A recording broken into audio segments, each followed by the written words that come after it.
tous. Alors dans cette vidéo, on va voir qu'une machine de Turing pourtant si simple permet de coder la vie. Enfin, façon de parler bien sûr. En fait, bien modestement, je vais vous montrer un algorithme avec un nom encore un petit peu bizarre. Il s'agit d'un automate cellulaire. Alors cet automate cellulaire, eh bien, il va reproduire un mécanisme surprenant et qui est connu sous le nom du jeu de la vie. En fait, pour être plus précis, le jeu de la vie, ça fait partie d'une classe qui s'appelle la classe des automates cellulaires.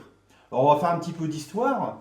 En fait, c'est le mathématicien John Conway qui a imaginé ce concept dans les années 70 et il a réalisé des simulations informatiques pour montrer ce phénomène. Alors, je me suis permis d'extraire des exemples très bien réalisés que j'ai trouvés dans une chaîne YouTube que j'aime beaucoup et qui s'appelle Science étonnante. Alors vous y trouverez une très belle vidéo sur le jeu de la vie que je vous conseille de regarder car c'est vraiment impressionnant et très bien expliqué. Alors donc voici quelques exemples de ce que vous trouverez dans cette vidéo. Bon alors vous voyez il y a comme ça des formes géométriques qui apparaissent un peu spontanément, d'autres qui disparaissent et enfin, et c'est le plus étonnant je pense, des formes qui semblent se reproduire comme le font les microbes ou les cellules souches par exemple. Alors pour obtenir ce résultat étonnant, le principe est pourtant extrêmement simple. Regardez, sur ce damier, la couleur d'une case, par exemple celle-ci, blanche ou noire, eh bien, elle évolue en fonction de la couleur qu'elle possède elle-même et aussi de celle que possèdent ses voisines. Alors on peut mettre comme ça des tas de couleurs hein, si on veut pour faire plus joli, mais pour faire plus simple, eh bien, on va prendre tout simplement blanc et noir. Et alors pour la suite de la vidéo, on dira que le blanc, en fait sur le blanc on va affecter le chiffre 0 et on va affecter le chiffre 1 à la couleur d'une case noire. Alors les règles d'évolution, une fois choisies, elles restent fixes et puis eh bien, elles s'appliquent de façon identique hein, à toutes les cases du damier. Et pour ne pas être embêté avec les cases qui pourraient aller toucher une bordure de ce damier ou qui seraient dans un coin, eh bien on considère le plus souvent que voilà, le damier, il y a une taille infinie dans les deux directions d'espace. Hein, voilà, comme ça on n'est pas embêté, il n'y a pas de phénomène de bordure. Voilà, comme ça c'est plus simple. Alors concernant ces règles d'évolution, il y en a énormément de choix possibles, hein, évidemment, hein, pour les définir. Alors par exemple, celle-ci. Donc une cellule survit. Ça veut dire qu'elle existe déjà, elle est déjà en noir, c'est-à-dire qu'elle vaut 1. Une cellule survit si elle est entourée par 2 ou 3 voisines. Alors après, si elle n'a pas de voisine, ou alors une seule, alors elle meurt par isolement. Elle peut aussi mourir à cause de la surpopulation, hein, si elle a 4 voisines ou plus. Et puis à l'inverse, une cellule, elle peut même naître. Et oui, il y a naissance d'une cellule s'il y a exactement 3 cellules vivantes parmi les cellules voisines. Alors ces règles d'évolution sont celles qui ont été choisies hein, pour réaliser les vidéos que vous avez vues il y a quelques instants, mais on peut très bien définir d'autres règles d'évolution, hein, ça produirait tout simplement d'autres effets. Et alors maintenant on va voir comment on peut reproduire ce phénomène sur notre simple machine de Turing. Et alors évidemment, alors pour commencer, on se doute bien, hein, au lieu d'avoir un damier en 2 dimensions, avec des lignes et des colonnes, nous, notre machine de Turing, elle a un ruban. Donc en fait, c'est quoi un ruban? C'est un lieu de cases à une seule dimension. Hein. En fait, il y a une ligne et il n'y a pas de colonne. Voilà, mais bon, c'est pas grave, hein, on va quand même pouvoir recréer le même phénomène qu'en 2 dimensions. Alors pour ça, je vais considérer que l'état futur d'une cellule, c'est-à-dire d'une case de ruban, hein, 0 ou 1, va dépendre de l'état de cette case, ainsi que celui de ses voisines de gauche et de droite. Il y a donc 3 cases à lire. Et avec la connaissance des valeurs de ces 3 cases, hein, 0 ou 1, il faut choisir la valeur future de la case centrale. C'est-à-dire qu'on va devoir choisir pour chacune des 2 puissance 3 égale 8 combinaisons binaires de ces 3 cases, un état futur de la case centrale. Voici donc ici représentées ces 8 combinaisons, alors entre 0, 0, 0 et 1, 1, 1 en binaire. Et voici un exemple de règle d'évolution qui indique l'état futur de cette case centrale, voilà, pour chacune de ces 8 combinaisons. Alors par exemple, voyez, si la case centrale est à 0 et que sa voisine de gauche est à 1 et sa voisine de droite est à 1 aussi, alors la case centrale devra prendre la valeur 1. En fait, elle va évoluer. Hein. Alors maintenant, pour que cela fonctionne bien, alors écoutez bien, c'est important, vous allez voir à quel point c'est important dans la suite de la vidéo. Pour que ça fonctionne bien, il est impératif que toutes les cases évoluent vers leur éventuel nouvel état hein, en même temps. Toutes les cases changent en même temps. Et quand ça se produit, c'est-à-dire quand il y a cette évolution, eh bien aucune case n'a le droit de regarder l'état de ses voisines. Bah oui, puisque ses voisines sont en train de changer d'état hein, potentiellement. Hein. Donc si on est en train de regarder la case de droite par exemple, et que celle de la case de droite elle est en train de changer de couleur, bah, ça ne peut pas aller. Donc il fait que toutes les cases en fait elles regardent leurs voisines. On va dire, imaginez vous êtes une case, je regarde l'état de mes voisines, je sais la valeur que j'ai déjà maintenant et la valeur 0,1 des cases voisines, et donc je sais déjà d'avance comment je vais évoluer, est-ce que je vais aller vers 0 ou est-ce que je vais aller vers 1, eh bien je le sais, et alors une fois que je le sais, je ne regarde plus les cases voisines, et à un moment donné, on va dire c'est comme s'il y avait un top départ, allez, je donne le top départ, et à ce moment-là, toutes les cases évoluent vers leur état futur, mais en même temps. Alors écoutez bien, c'est très important, elles évoluent toutes en même temps. Bien. Alors, concernant les règles d'évolution, alors il y a plein de possibilités. Donc par exemple, on peut choisir cette règle-là, mais on peut aussi choisir cette autre règle d'évolution, ou encore celle-ci, ou bien celle-ci, etc., etc. Ok, mais alors on peut déjà se poser la question, hein, je pense que vous la posez, combien y a-t-il de règles d'évolution possibles? Bien, il y a 8 possibilités entre 0, 0, 0 et 1, 1, 1. Donc en fait c'est 2 puissance 8 hein, égale 256 règles d'évolution différentes. Donc alors la première, elle est tout éteinte, c'est 0, 0, 0, 0, 0, 0, enfin il y a 8 zéros, jusque 1, 1, 1, 1, 1, 1, 1, 1. D'accord? Alors, comme c'est compliqué hein, de parler en binaire, par exemple, imaginez que j'ai choisi une règle qui est la 0, 1, 1, 0, 1, 0, 1, 1. Bon, alors c'est pas évident à dire à quelqu'un qu'on a choisi cette règle-là. Alors du coup, pour simplifier, eh bien, on donne un équivalent en décimale de ce nombre binaire codé sur 8 bits, hein, c'est-à-dire un octet. Alors par exemple, ici, ça donne 107. Alors bien sûr, les 256 règles d'évolution possibles entre 0 et 255 en décimale, elles ont toutes été testées, bien évidemment, vous vous doutez, hein, il n'y en a pas tant que ça. Hein. Et alors, certaines de ces règles d'évolution, certaines de ces 256 règles d'évolution donnent, quand on les exécute, un comportement plus ou moins impressionnant. Voilà. Donc, du coup, il y en a il y a une règle d'évolution qui est intéressante, qui donne quelque chose d'assez impressionnant, et c'est la règle numéro 30. Alors, 30 en décimale, hein, vous avez bien compris. Alors, ça correspond à ceci en binaire. Alors ça oui, ça donne un bon résultat. Bon, alors du coup, j'ai commencé par utiliser cette règle 30 pour coder le premier algorithme d'évolution sur ma machine de Turing. Mais vous allez voir, petite surprise, en fait, au départ, je pensais faire une vidéo qui fait un jeu de la vie uniquement avec cette règle numéro 30, mais au final, on va voir que c'est très facile de changer et de passer à la règle 46, 112, n'importe quelle règle. Il y a très peu de choses à modifier dans le code pour en fait pouvoir faire toutes les règles d'évolution, les 256 combinaisons entre 0 et 255. Donc du coup, vous pourrez tout les tester aussi si ça vous intéresse. Bon, alors pour trouver cet algorithme, alors j'ai utilisé une représentation que je vous montre ici. Alors ça s'appelle un ordinogramme, c'était très utilisé dans le temps, hein, je me souviens. Hein. Et donc alors dans cet ordinogramme, eh bien, il y a des numéros d'état qui vont correspondre à ce qu'on va mettre dans la machine de Turing. Donc il y a des numéros d'état, et puis après, évidemment, il y a les conditions qui permettent de passer d'un état à un autre. Mais je vais vous expliquer le principe que j'ai retenu pour aboutir à cet ordinogramme. Je pense que c'est intéressant de savoir comment j'ai fait pour trouver cet ordinogramme. Comme ça, peut-être que ça vous donnera matière à réflexion pour que vous puissiez trouver par vous-même l'algorithme qui peut produire autre chose. Hein, voilà, ça vous donnera peut-être une piste, hein, je l'espère. Parce que le but quand même de ces vidéos, c'est que vous sachiez trouver par vous-même vos propres algorithmes, que ce soit des animations lumineuses ou tout ce que vous pourrez imaginer. Bien. Donc, en fait, c'est toujours pareil. Quand on cherche à faire un algorithme sur une machine, or ça peut être ça, mais ça peut être un ordinateur, hein, c'est pareil.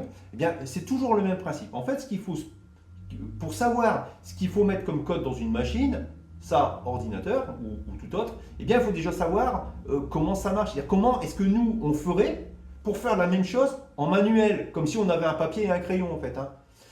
Donc ici, en fait, qu'est-ce qu'il faut faire? Il faut lire la valeur de trois cases. Hein, il y a la case centrale, mais il y a aussi sa voisine de gauche et de droite. Alors, gauche-droite, gauche-droite. Voilà. Donc, et après, il faut affecter la valeur de la case centrale, hein, comme vous l'avez bien compris, avec la bonne couleur, hein. 0 pour blanc et 1 pour noir. Voilà. Alors sur ma machine de Turing, c'est pas blanc et noir. Alors au lieu de prendre 0, au lieu de prendre, en fait, 0 pour blanc, en fait on va prendre orange. Case orange, ça sera 0. Et puis ici, une colonne avec la couleur verte, ça sera une cellule qui est vivante, hein, on appelle ça comme ça. C'est-à-dire que dans le damier, vous verrez une case noire qui vaut 1, 0 et 1. Bien. Alors, donc voici trois cases, A, B et C. Donc, dans notre algorithme, si nous, on le fait nous-mêmes, hein, à la main, eh bien, qu'est-ce qu'on fait? On commence par lire la valeur de la case A, c'est-à-dire, est-ce qu'elle vaut 0 ou est-ce qu'elle vaut 1? Hein, autrement dit, si c'est 0, il n'y a rien, et s'il y a 1, il y a une cellule vivante. Bon. Ensuite, une fois qu'on a lu la valeur de la case A, eh bien, on se déplace d'une case vers la gauche, bien sûr, et on lit la valeur de la case B. Pareil, ça vaut 0 ou ça vaut 1. Puis, on va encore à gauche pour lire la case C. Voilà. Alors, une fois qu'on connaît les valeurs 0, 1, 2, ces trois cases, eh bien, on se déplace d'une case vers la droite pour se positionner à nouveau sur la case centrale, c'est-à-dire la case B, afin de lui affecter sa nouvelle valeur. Voilà. Alors, ça peut être 0 ou 1. Oui, ça dépend des règles d'évolution qu'on a choisies. Du coup, notre ordinogramme, eh bien, il commence comme ceci.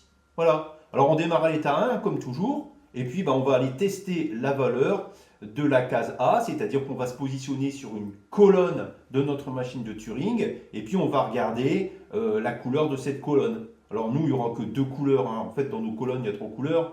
On a orange, on a vert, on a rouge. Alors le rouge, on ne va pas l'utiliser. Ce sera que orange et vert. Orange, on va dire que la case c'est 0, et vert, on va dire que la case c'est 1. Donc, c'est ce qu'on fait, donc je reprends. Donc on lit la valeur de la case A. Si c'est 0, on descend. Sinon, on va vers la droite de l'ordinogramme. Bien. Alors ensuite, dans chaque cas, alors là on arrive sur la case B, on va aller lire la valeur de cette case B. Pour cela, on se déplace d'une case vers la gauche pour arriver à l'état numéro 2 ou à l'état numéro 5. Dans ces deux états, on fait la même chose qu'avant. Hein, c'est-à-dire qu'on va tester la valeur de la case, en l'occurrence ici, ce sera la case B. Et puis il y a encore une fois deux possibilités, soit 0, soit 1. Voilà. Alors ensuite, pareil, on se déplace d'une case vers la gauche afin d'aller tester la valeur de la case C. Et puis c'est pareil, elle vaut soit 0, soit 1. Alors au final, et selon les valeurs 0 ou 1 des cases A, B et C, on aboutit, après les différents tests de ces trois cases, à 2 puissance 3 égale 8 points d'arrivée. Bien, alors maintenant, qu'est-ce qu'il faut faire? Il faut aller affecter la valeur de la case centrale, c'est-à-dire de la case B. Hein. Alors pour cela, qu'est-ce qu'on fait? On se positionne sur cette case B. Pour ça, on se déplace d'une case vers la droite. Alors pour vous aider dans les explications qui suivront, j'ai écrit les valeurs binaires des cases A, B et C qui permettent d'aboutir à ces 8 points d'arrivée. Bien, alors il reste maintenant quoi? Qu'est-ce qu'il faut faire? Il reste à affecter la valeur de cette case centrale. Alors il y a quatre possibilités, hein. Soit la case centrale elle valait déjà 0 et puis elle reste à 0, en fait elle n'évolue pas. Soit elle valait 0, elle devient 1, soit elle valait 1 et elle devient 0, donc elle change d'état. Hein. Et enfin, soit elle valait déjà 1 et elle doit rester à 1. Hein, il y a quatre possibilités. Bon alors ensuite il faut reboucler à l'état 1 pour tout reprendre depuis le début, hein, parce qu'en fait on va comme ça faire toutes les cases centrales de notre ruban. Alors remarquez qu'à chaque fois qu'on arrive à l'état 1, la tête de lecture et d'écriture qui était sur ce qu'on appelait la case B, désormais c'est ce qu'on appelle la case A. En fait, hein, on recommence à 0 et là où on démarre, on considère que là où on est, c'est la nouvelle case A. D'accord? Donc tout va bien.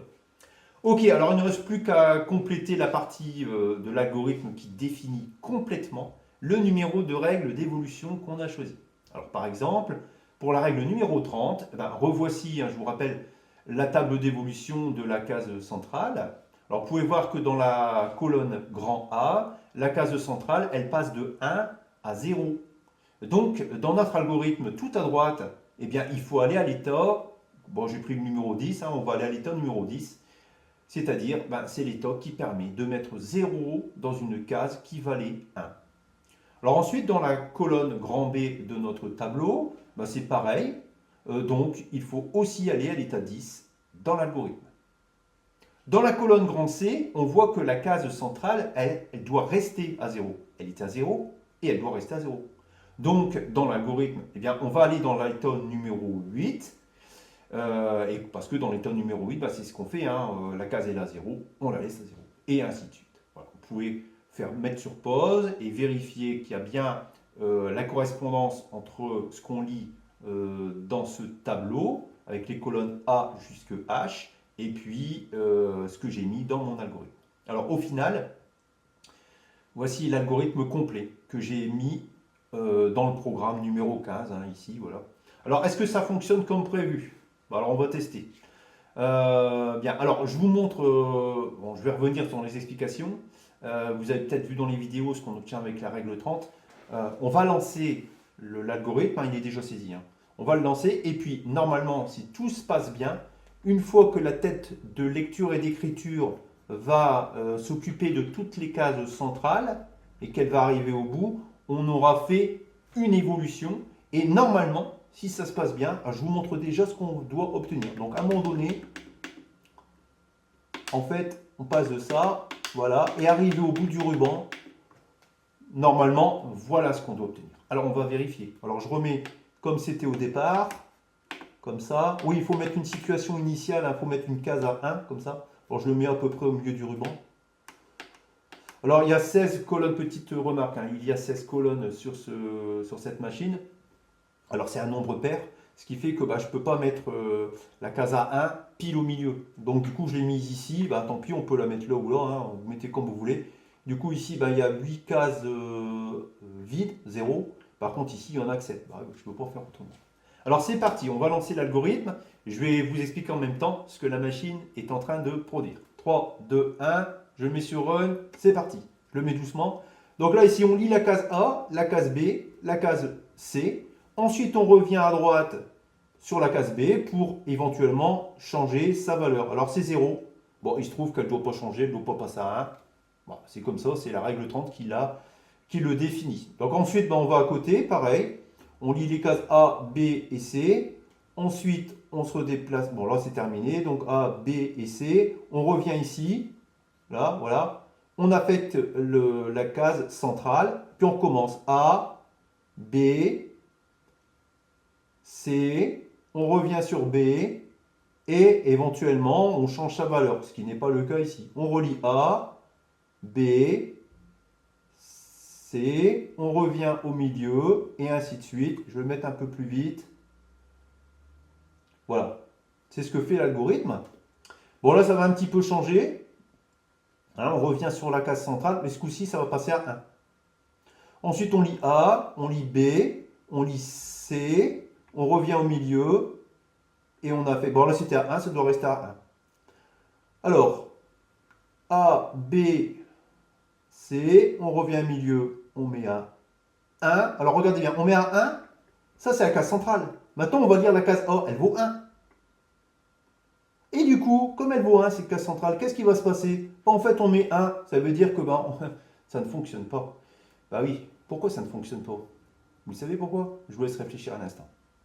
Rappelez-vous ce que j'ai dit au départ. En fait, au lieu d'avoir 1, 1, 1, on va avoir, et puis 0, 0, 0, 0. Ici, en fait, on va avoir tous des 1 qui vont se produire comme ça. Ce n'est pas le résultat qu'on devrait obtenir.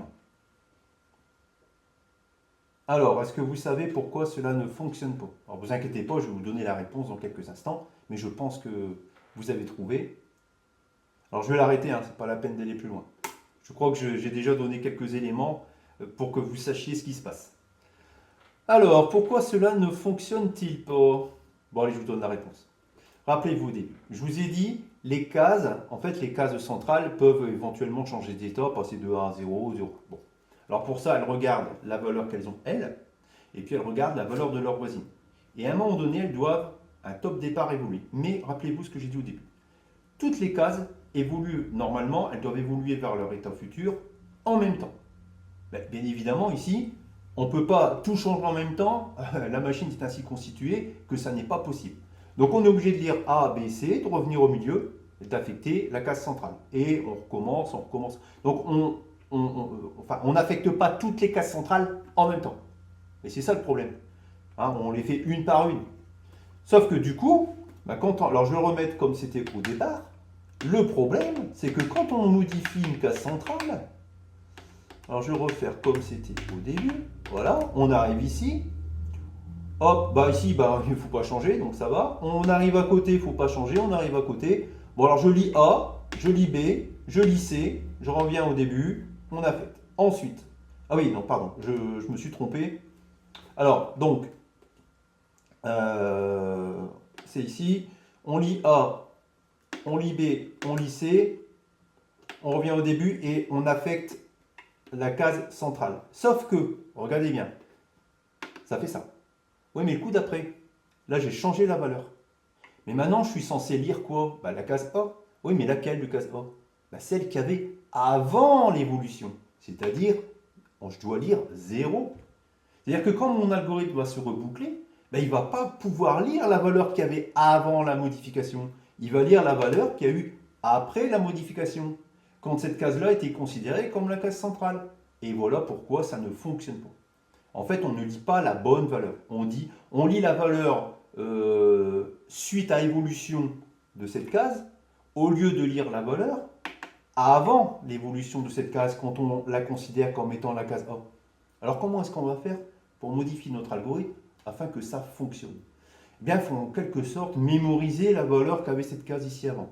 Alors c'est un peu compliqué, mais on peut utiliser une autre stratégie. Alors vous n'êtes pas obligé de regarder si ça vous intéresse pas, vous pouvez passer à la suite. Je vais quand même vous expliquer la façon très simple comment j'ai fait pour modifier mon algorithme pour réussir à pallier ce problème. En fait, quand on modifie la valeur d'une case, après, à un moment donné, on reboucle à l'état 1.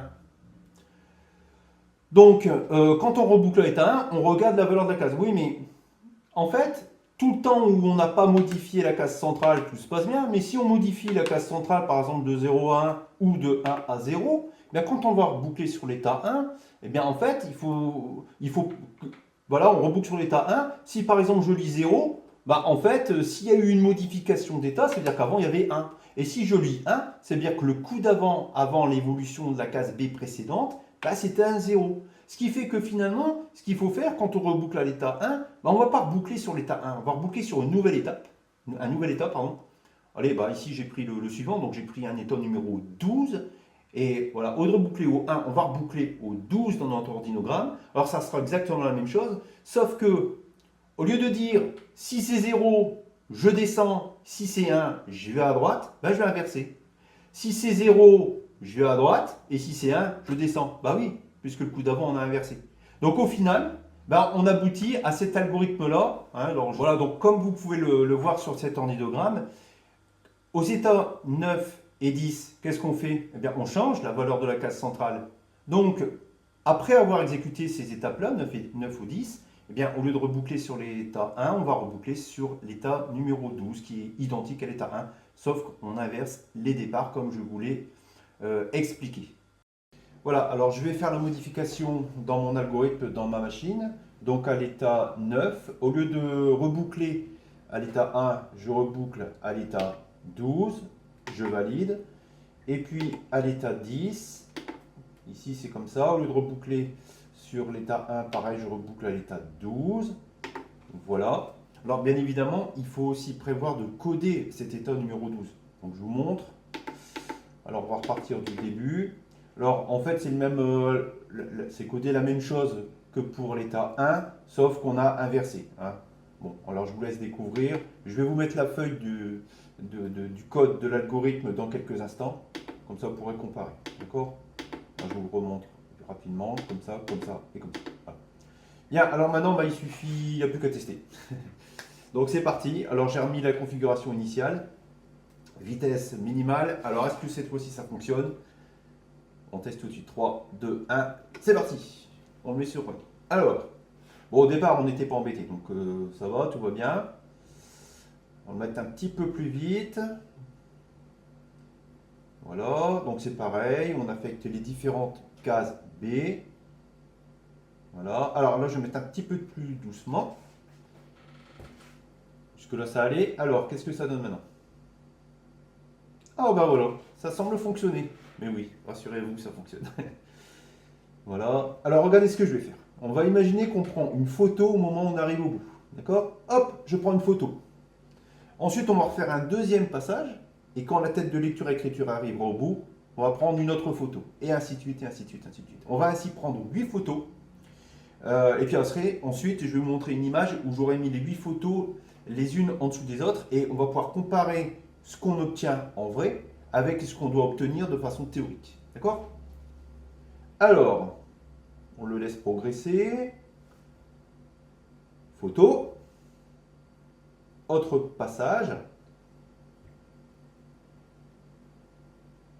Photo. Alors c'est assez impressionnant quand même. On a l'impression effectivement que ça vit un peu. C'est chez le jeu de la vie après tout. Voilà. Une machine de Turing très simple et pourtant qui produit un phénomène très connu et qui est assez remarquable. Donc là, on a bientôt terminé. On prend une photo. Alors c'est le dernier passage. Donc, parce qu'après ça dépasse. Donc voilà, on va l'arrêter. Voilà, très bien.